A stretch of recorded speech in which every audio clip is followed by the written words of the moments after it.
تو یہودیوں میں ایک اعلان ہوا کہ اگر یہ علی بن ابی طالب قلعے کے اندر گھس گیا تو خیبر قیامت تک ہمارے ہاتھ میں نہیں آ سکتا، اپنی طاقت لگا دو۔ سارے یہودی ٹوٹ پڑے، جتنی فوجیں تھی ٹوٹ پڑی۔ جانتے ہیں حضرت علی اپنا ڈیفنس کیسا کر رہے تھے، اپنے بچاؤ کے لیے کیا کر رہے تھے؟ قلعہ قموس کے دروازے کو جو پھاٹک تھا ایک ہاتھ سے اکھاڑ دیا اور بائیں ہاتھ سے صرف دروازہ پکڑتے تھے، سیدھے ہاتھ سے تلوار سے حملہ کیا کرتے تھے۔ ایک ہاتھ میں دروازہ لے کر کے ڈیفنس کر رہے ہیں، ڈھال بنائے ہوئے ہیں، جہاں سے تیر آئے یا تلوار آئے اس دروازے سے آپ نے اپنے آپ کا ڈیفنس کیا ہے۔ صحابہ کہتے ہیں ہم دیکھتے رہے، وہ دروازے کو ایسے اپنے ہاتھ میں نچا رہے تھے جیسے کوئی چھوٹا کھلونا اپنے ہاتھ میں نچایا جاتا ہے۔ حضرت علی کرم اللہ وجہہ الکریم نے اس قلعے کا پھاٹک توڑ دیا جس کو 20 دنوں سے صحابہ جا کر کے آ رہے تھے، توڑ نہ سکے تھے۔ پھر اس کے بعد جب جنگ ٹھنڈی ہوئی، بعض لوگ یہ کہتے ہیں کہ قلعے کا پھاٹک اٹھا کر کے پھینک دیا، پھینکا نہیں، پوری جنگ بھر حضرت علی اس دروازے کو پکڑ کر کے جنگ کرتے رہے اور قلعے کے اس دروازے کو اپنی ڈھال بنائے رہے۔ جب یہودی سرد پڑ گئے، ٹھنڈے پڑ گئے تو اس قلعے کے دروازے کو آپ نے اٹھا کر پھینک دیا۔ صحابہ کہتے ہیں ہم بعد میں، چونکہ وہ راستے میں پڑا تھا، اٹھانے کے لیے گئے تو 40 صحابہ مل کر کے اس دروازے کو اٹھا نہ پا رہے تھے۔ جو تنہا حیدر کرار اتنی دیر تک اپنے ہاتھ میں لے کر کے لڑتے رہے۔ کون ہے یہ حیدر کرار؟ وہ 6 ہجری کا ایک واقعہ ہے، اس واقعے کو جنگ خیبر کہا جاتا ہے۔ خیبر یہ 6 ہجری میں واقع ہوا، بعض مورخین کے نزدیک 7ویں ہجری میں، کیونکہ یہ محرم کا واقعہ ہے۔ محرم میں یہ جنگ پیش آئی تھی۔ یہ خیبر کیا ہے، جنگ خیبر کیا ہے، اس کے متعلق میں تھوڑی سی باتیں عرض کرتا ہوں۔ اس سے پہلے چھوٹے چھوٹے غزوے بھی ہوئے۔ ایک ذات القرد جنگ، چھوٹی سی جنگ ہے جس کو میں اکثر اپنی تقریروں میں کہا بھی کرتا ہوں۔ عبد الرحمن فزاری قارہ کا رہنے والا ایک شخص 400 لوگوں کو لے کر آیا تھا ذات القرد۔ مدینے سے قریب ایک چراگاہ تھی جہاں رسول اللہ صلی اللہ علیہ وسلم کی اونٹنیاں چرتی تھیں اور کھجوروں کے باغیچے تھے۔ تو اس عبد الرحمن نامی کافر نے حضور کی اونٹنیوں کو قبضہ کر لیا اور کھجوریں بھی چوری کر لیا اور بھاگنے لگا۔ اس وقت مدینے کے ایک صحابی حضرت سلمہ بن اکوا رضی اللہ تعالیٰ عنہ اکیلے تھے۔ انہوں نے 400 لوگوں کو دوڑانا شروع کر دیا۔ وہ اکیلے ہی 400 لوگوں کو دوڑاتے رہے، اتنا دوڑائے کہ وہ سب بھاگتے رہے، کیونکہ مدینہ طیبہ سے اس وقت کوئی اس واقعے کی خبر نہیں پا سکا تھا سوائے حضرت سلمہ بن اکوا کے۔ ان کو رسول اللہ صلی اللہ تعالیٰ علیہ وسلم کا عظیم سپاہی کہا جاتا ہے، سلمہ بن اکوا۔ یہ تیز دوڑتے اتنا تھے کہ عربی گھوڑا بھی ان کی دوڑ کو نہیں پکڑ پاتا تھا۔ اب یہ جب ان 400 لوگوں کو بھگاتے رہے اور اپنی تیروں سے ان کو نشانہ بناتے رہے، حیرت کی بات ہے جب بھی میں واقعہ پڑھتا ہوں حدیثوں میں موجود ہے کہ 400 لوگ ایک آدمی سے ڈر کر بھاگ بھی رہے ہیں اور بھاگتے جا رہے ہیں اور یہ ان کو بھگاتے جا رہے ہیں۔ پہاڑیاں آ گئیں تو عبد الرحمن قارہ کا رہنے والا شخص پلٹ کر کے پوچھتا ہے، اے شخص تو کیوں دوڑا رہا ہے، ہمیں کیوں بھگا رہا ہے، کیا چاہتا ہے؟ حضرت سلمہ بن اکوا نے کہا، جب تک تمہاری جھولی میں مدینے کی ایک کھجور بھی باقی رہے گی میں تمہیں زندہ نہیں چھوڑوں گا، اور جب تک رسول اللہ کی اونٹنیاں تم نے قبضہ کی انہیں آزاد نہیں کرو گے میں تمہارا راستہ آزاد نہیں رکھوں گا۔ اور دوڑاتے رہے۔ کئی لوگ اس میں سے گھوڑے سے گر جاتے تھے، ان کی گردن پر یہ صرف پیر رکھتے وہ وہیں ٹھنڈا ہو جاتا، یہاں تک کہ وہ پہاڑیوں کے اوپر چڑھ گئے۔ عبد الرحمن نے اپنے ساتھیوں سے کہا کہ لوگوں ان کی ساری کھجوریں پھینک دو، جتنی چادریں ہیں بچھا دو اور جتنی اونٹنیاں ہیں انہیں چھوڑ دو، ورنہ یہ ہم میں سے کسی کو بھی زندہ نہیں چھوڑے گا۔ تو اس کی بات پر سارے لوگوں نے اپنی اپنی کھجوریں جو لوٹے تھے مدینے کے باغات سے سب چھوڑ دیا، اونٹنیاں بھی چھوڑ دیں، سب کو جمع کیا۔ حضرت سلمہ بن اکوا نے کھجوروں کو چادر میں اور تنہا وہ سارا مال اٹھا کر کندھے پر اور حضور کی اونٹنیاں ہانکتے ہوئے مدینے کی طرف لا رہے تھے، اکیلے آ رہے تھے۔ بیچ راستے میں پھر حضرت ابو قتادہ رضی اللہ تعالیٰ عنہ سے ملاقات ہوئی، پوچھا کہاں سے آ رہے ہو؟ تو حضرت سلمہ بن اکوا نے واقعہ کہہ کر کے سنایا، کہا کہ چلو رسول اللہ صلی اللہ علیہ وسلم راستے میں ہی ہیں۔ حضور سے ملاقات ہوئی، حضور نے کہا کہ تم صحیح سلامت آ گئے, ہمیں واقعے کی خبر پہلے سے مل گئی تھی. تو ابھی بھی کہنے لگے یا رسول اللہ میں نے ان کو پانی تک پینے نہیں دیا, اگر آپ حکم فرمائیں تو ان سب کا پیچھا کر کے ان کو یہیں ختم کر دیں گے. نبی پاک صلی اللہ علیہ وسلم نے مسکرا کر فرمایا تمہاری جو اونٹنیاں تھی, تمہارے جو کھجور تھے, اس کے تم مالک ہو گئے ہو, ان کا راستہ چھوڑ دو. تب یہ واپس آئے. حضرت سلمہ بن اکوع, اعلیٰ حضرت امام احمد رضا خان فاضل بریلوی رضی اللہ تعالیٰ عنہ نے اس روایت کو نقل فرمایا اور فرماتے ہیں سلمہ بن اکوع سے پوچھا گیا تمہیں خوف نہیں تھا, ڈر نہیں تھا؟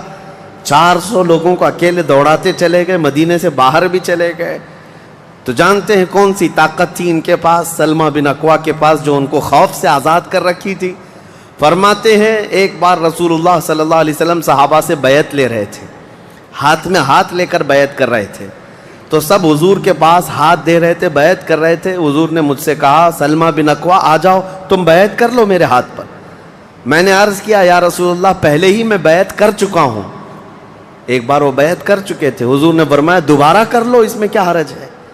حضرت سلمہ بن اکوع کہتے ہیں میں نے دوبارہ حضور کے ہاتھ میں ہاتھ دیا, حضور نے بیعت کیا.